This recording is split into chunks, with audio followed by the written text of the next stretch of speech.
welcome to another episode of Community Connections with Anna. I am your host, and I am so excited to be with you today on a special episode of Community Connections. We'll be talking about HIV and AIDS awareness, seeing as December was just the month of AIDS awareness. I have two guests today that are going to help us talk not only about an amazing work of their organization, the Aliveness Project, but they're going to talk all things resources, support, and stigma around HIV in the Black community. This is going to be a wonderful episode that you won't want to miss, and hopefully you will have someone sitting next to you to share the information.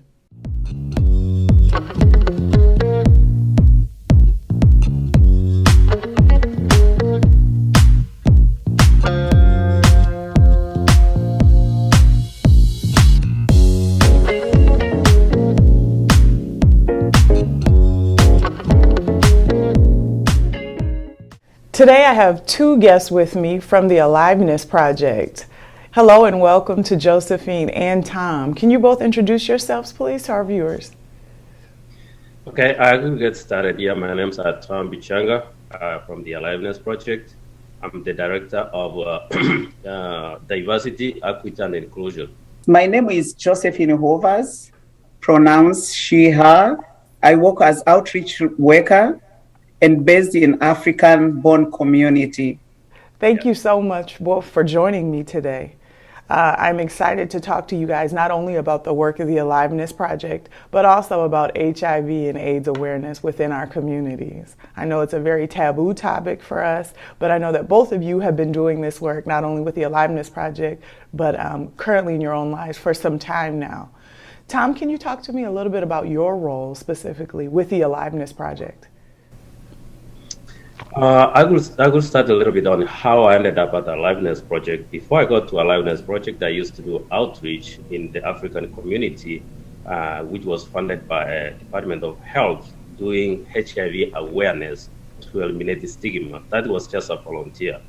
Down the road, I saw an opening at the Aliveness Project working with people who are living with HIV and AIDS, direct services. Mm-hmm. Before, when I was volunteering, I'd not worked with people living with HIV. When I saw the opportunity working with people living with HIV, I applied for that job, and I got that job that almost 13 years ago.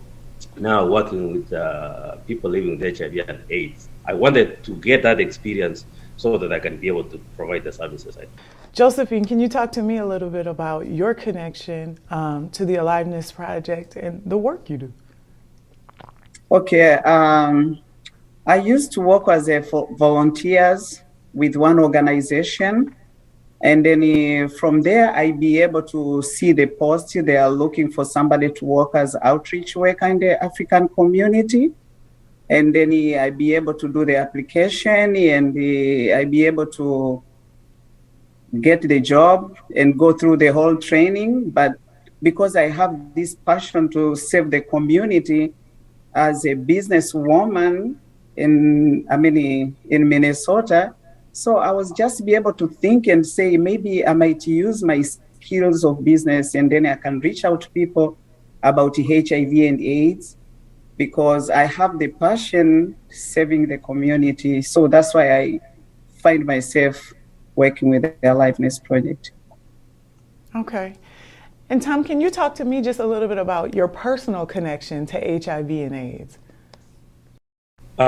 Initially, I did not have any connections. Like I said, even though back in Africa, I've lost relatives who died from HIV and AIDS.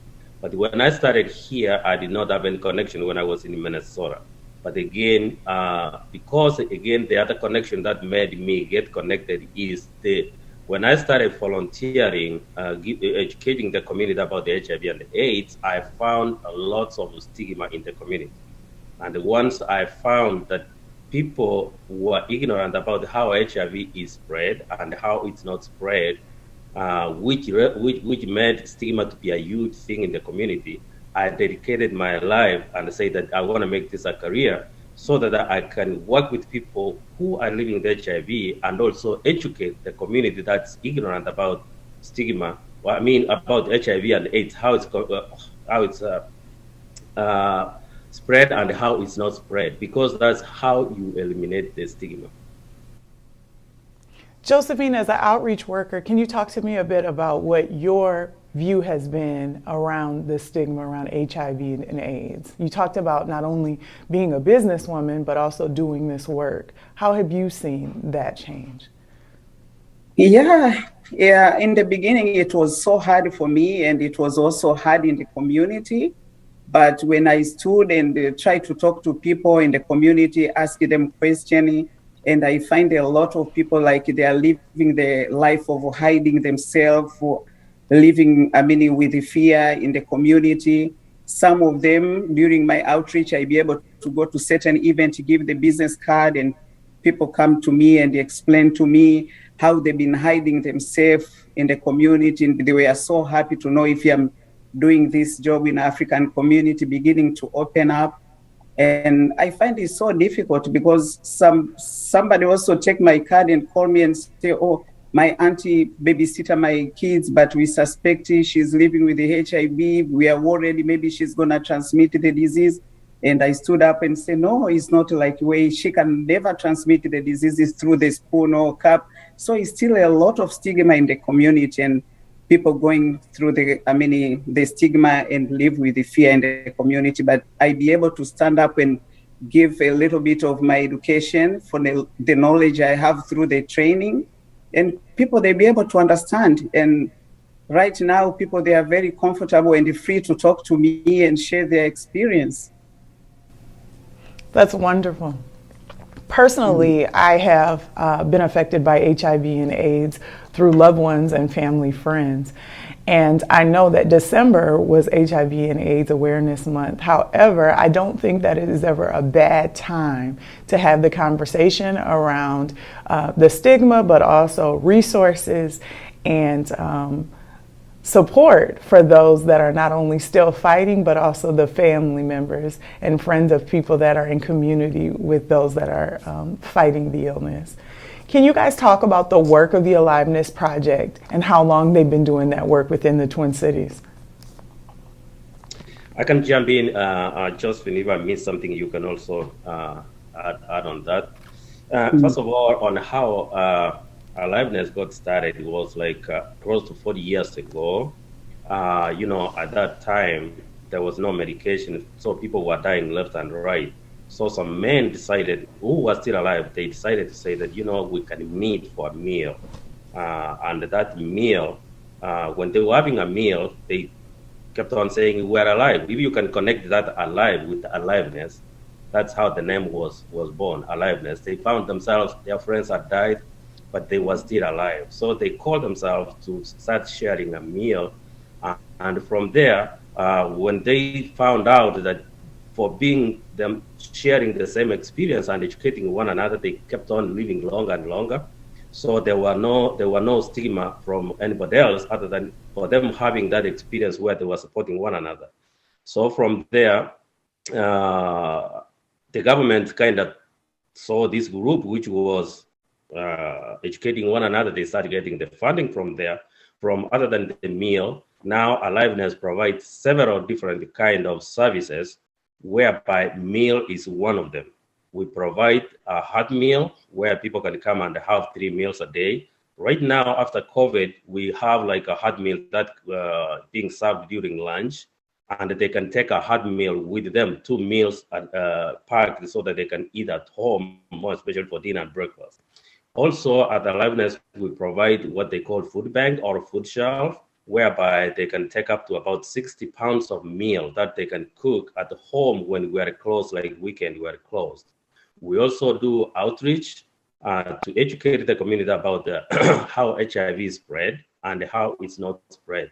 Also, we educate, and I know there's a question down the road here on how do you manage starting conversations to talk about people, to help individuals who don't know about their status and those ones who are already living with HIV.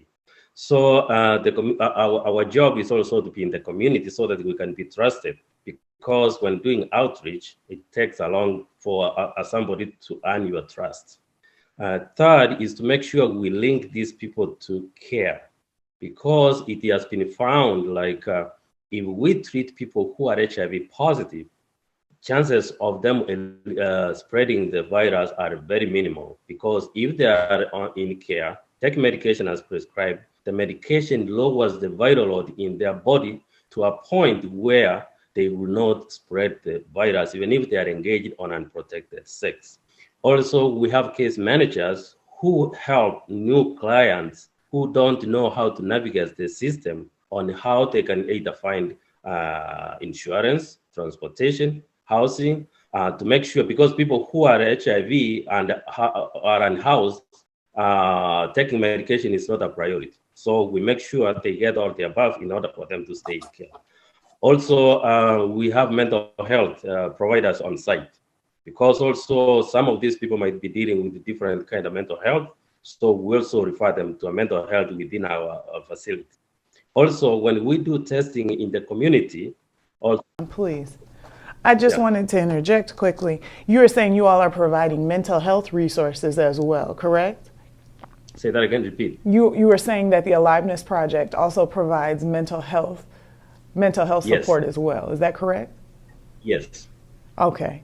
I think that is so important, because that's such life-altering news to receive, that you have HIV and AIDS. And I don't think people always put two and two together about how important that can be, that not only, yes, I do need resources of food, I may need housing, I may need medication, but I also need to address the new thought patterns, or the new, you know what I mean, set of emotions that come with hearing such a diagnosis.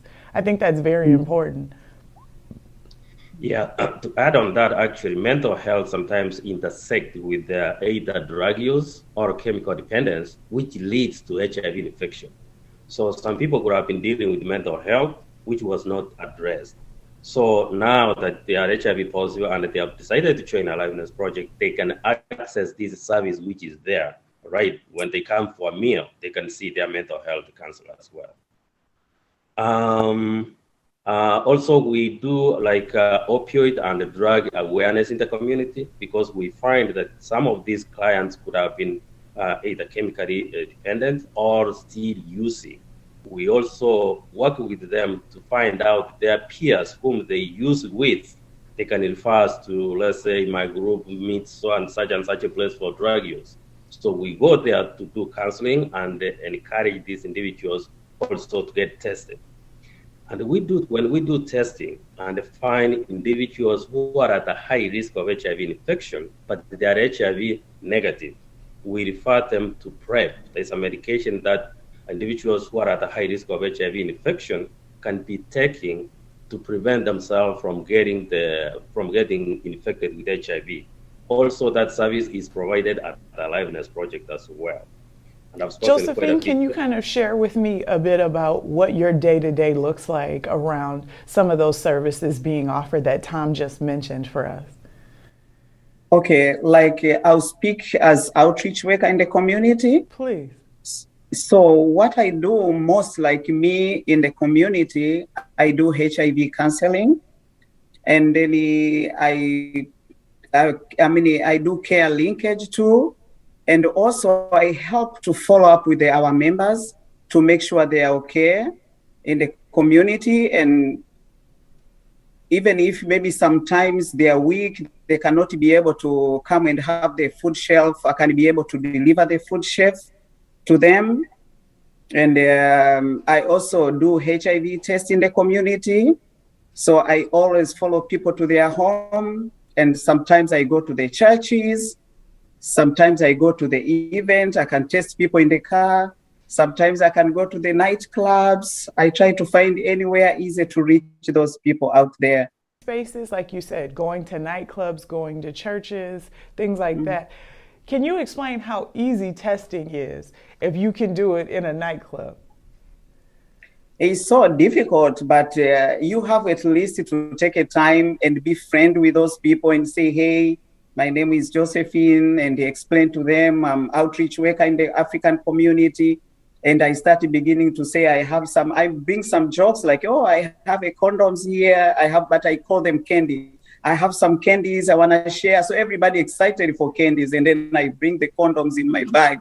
and everybody beginning to laugh and become friends, and they say, oh, so this is where do you work? And then I explain, I work with the Aliveness Project, and I just do HIV testing and reach out to people and just a little bit education about HIV and AIDS. So here my card, because I know you are having fun. I cannot talk much. You can call me.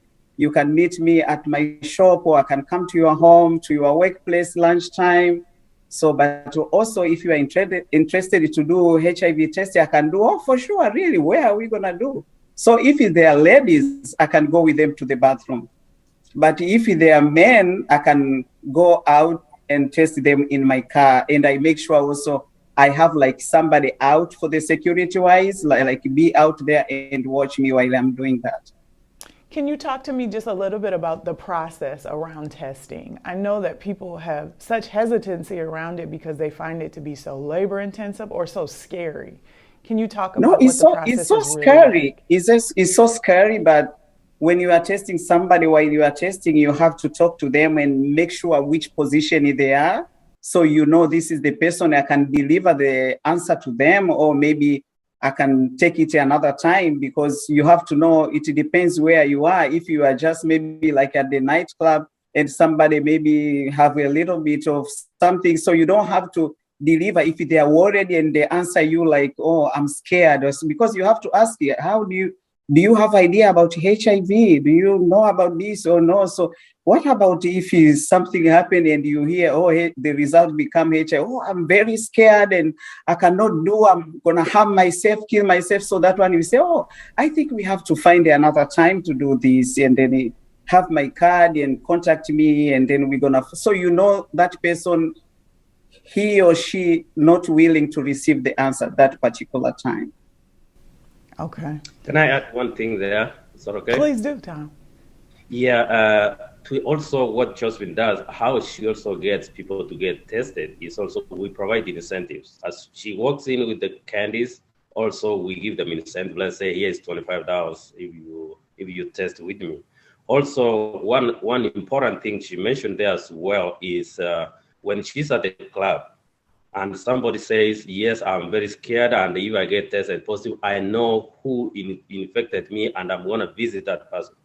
Then we cannot go ahead with that test, because you don't want to be the source of somebody being killed or somebody killing themselves. Can you talk to me about the landscape of your work, Tom? How has it changed over the last 14 years? I know there has been such stigma, and for such a long time, the work of HIV and AIDS awareness was done by a lot of people that didn't necessarily look like you and I. How have you seen that change over the last 14 years working with Aliveness?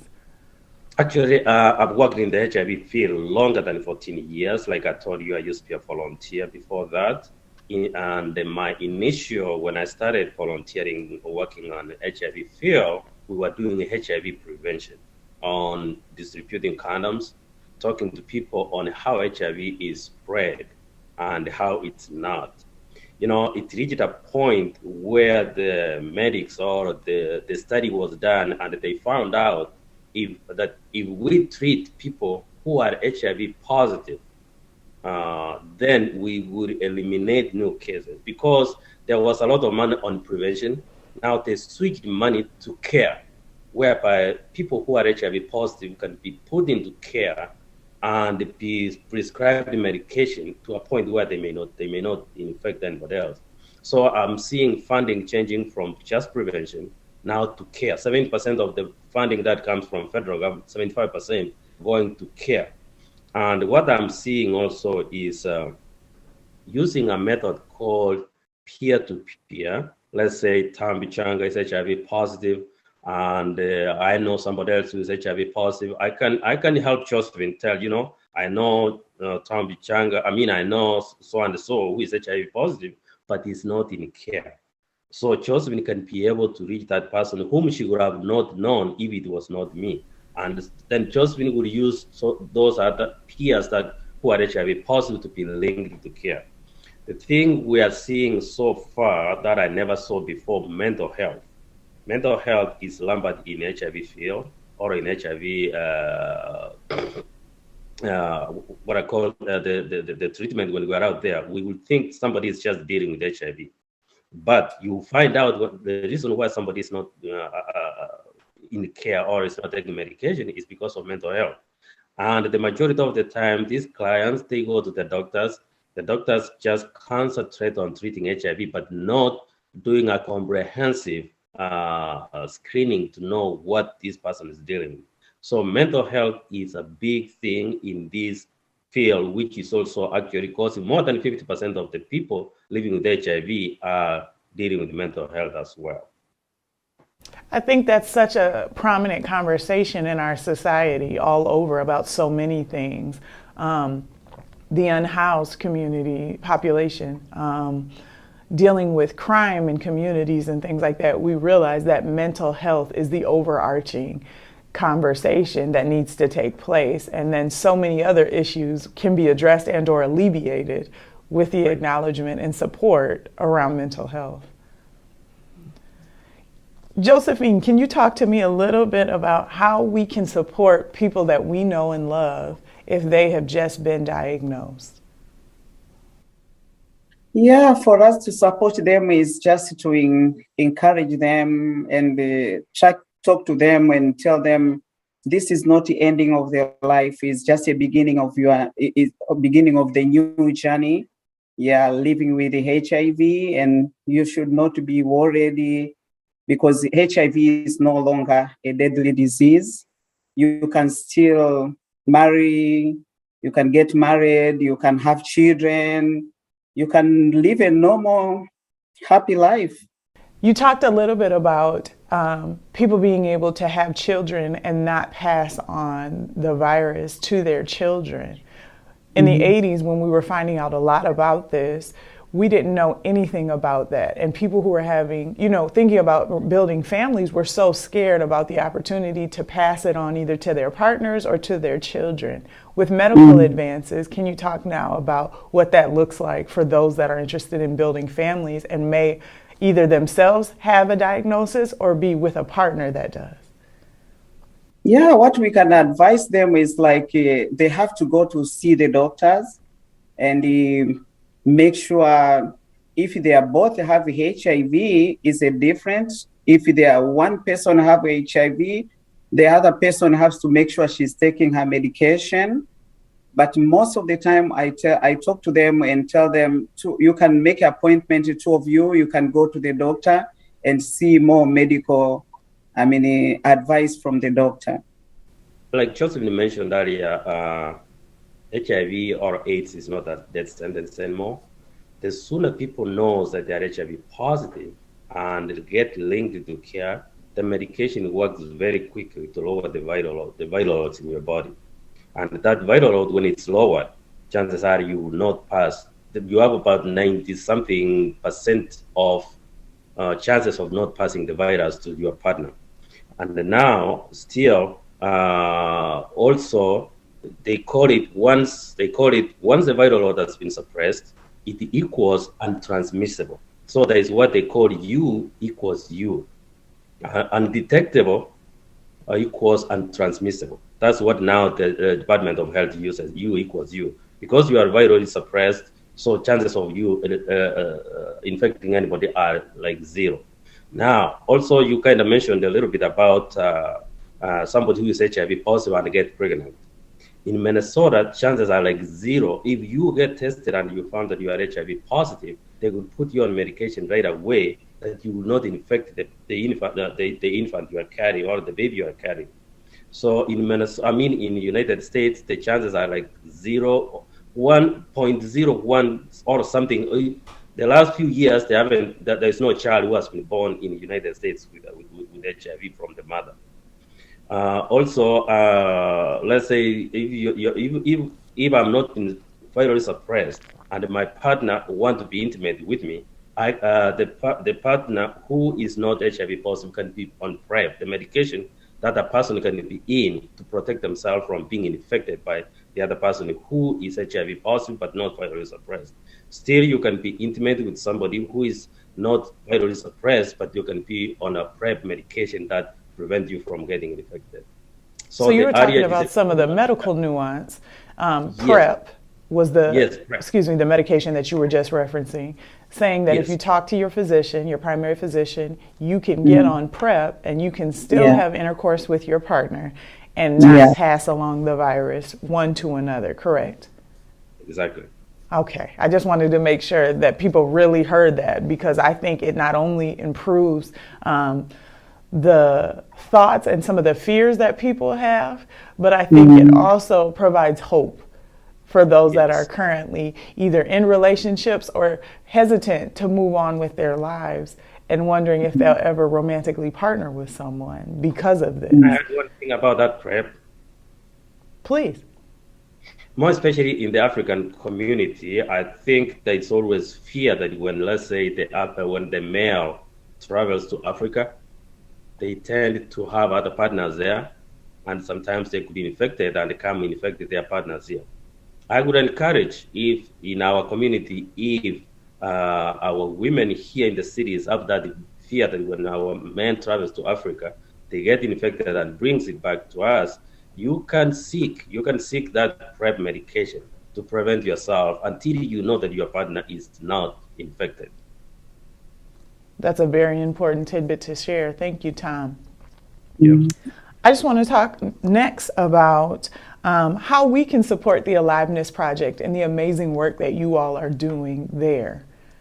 I know you all just had a Christmas market that took place in December, and I'm sure now that we're at the top of the year, there's some amazing things to look forward to in January and the oncoming months. Can you share that with us? I can jump in quickly and then Josephine can jump in. First of all, I think for us to support the Aliveness, or for the community to support the Aliveness Project, is to let the community know what we do, first of all. And all the services provided at the Aliveness Project are free. All the criteria we need to provide services is to get a note that somebody is living with HIV and AIDS. And once we encourage, because sometimes we throw away lots of food because people did not come and pick the food. So if people come and help themselves with that, and again, we are only serving people who are living with HIV and AIDS. So I don't want anybody else to think that there is a free service there. So we only serve people living with HIV and AIDS. Secondly, if you feel that you can give to Aliveness Project, you can go to our website. There's a link there, and you can donate so that we can keep on providing more services to people living with HIV and AIDS. Yeah, so for me, I just want to add, like the people living, I'm just talking to the people living with the HIV in the African community. I just want to let them know they should not be alone and they hide themselves. They can reach out to me, and then I can help them and connect them or make them to become a member of our Aliveness Project. And then they can be able to have access of all what we have, like a food shelf, like you have some counseling. They can have a lot of things is going on. It's only because during the COVID, we used to have also like a massage and therapy. So I just wanted them to reach out to me so we can be able to work things together. We have talked a little bit about how devastating to our community HIV and AIDS has been, and I was reading not too long ago, on the World AIDS website, that within the United States, every 60 seconds, someone is being diagnosed with HIV and or AIDS. How do we start doing more around prevention to slow down the transmission of HIV and AIDS? That's a question for you both. Let everybody come out and get tested and know your status, because when you know your status and then you take your medication, and after you take your medication and everything is okay with you, you will not be able to transmit the disease. But people, they just have like this kind of fear not to take to do the HIV test. So for we to end this, all of us, we have to agree together, let everybody get tested.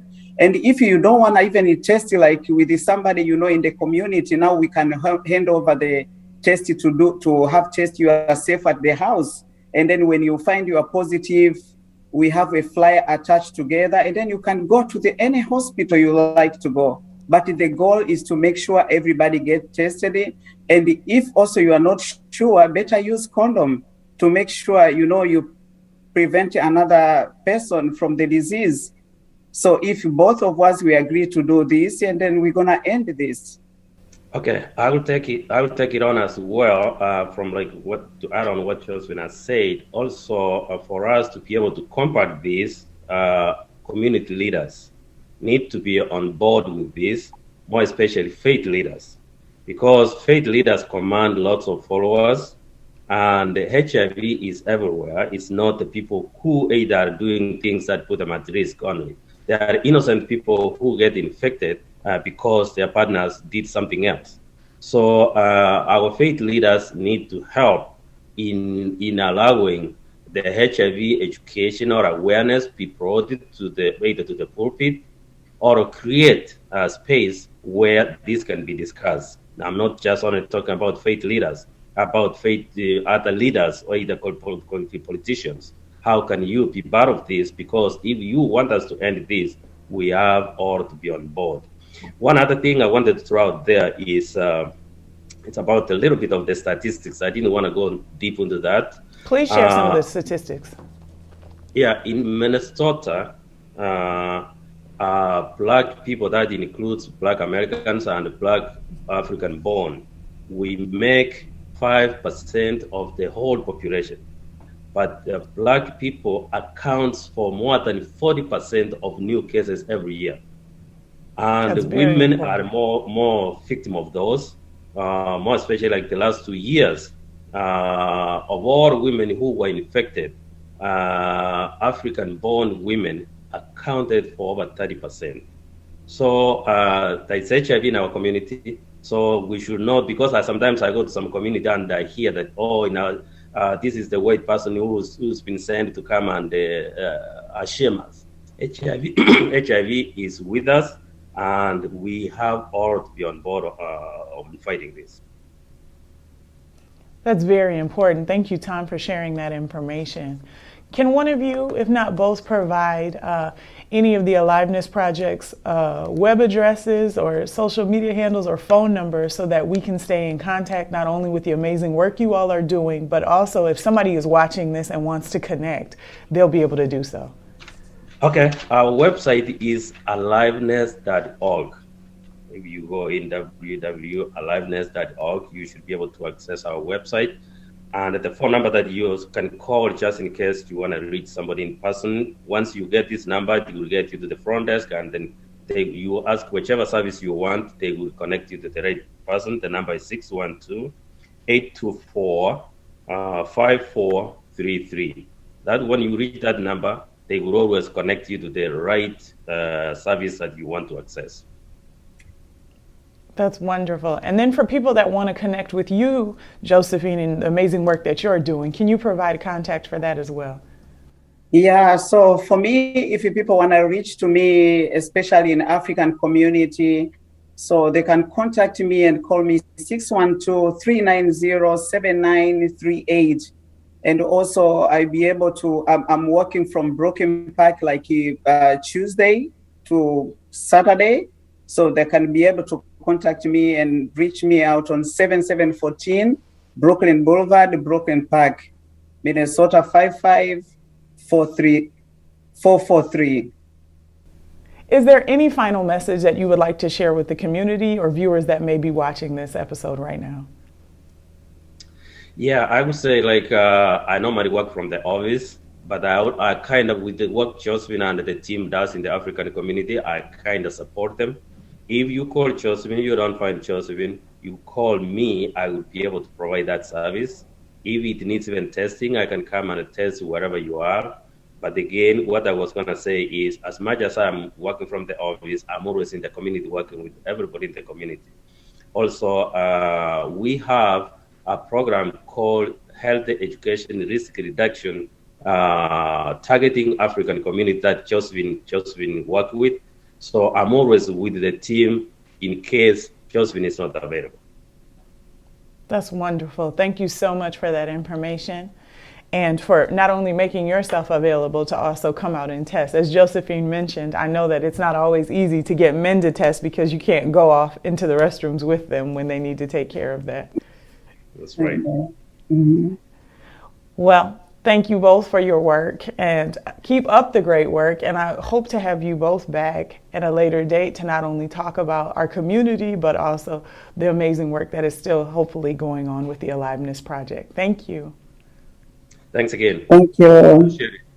A special thank you to Tom and Josephine and everyone at the Aliveness Project. A special shout out to Dylan and his wonderful assistance to make this episode happen. I hope something said today you have found encouraging or educational, so that we can not only take away the stigma with HIV and AIDS, but so that we can also help those that we love and are in community with.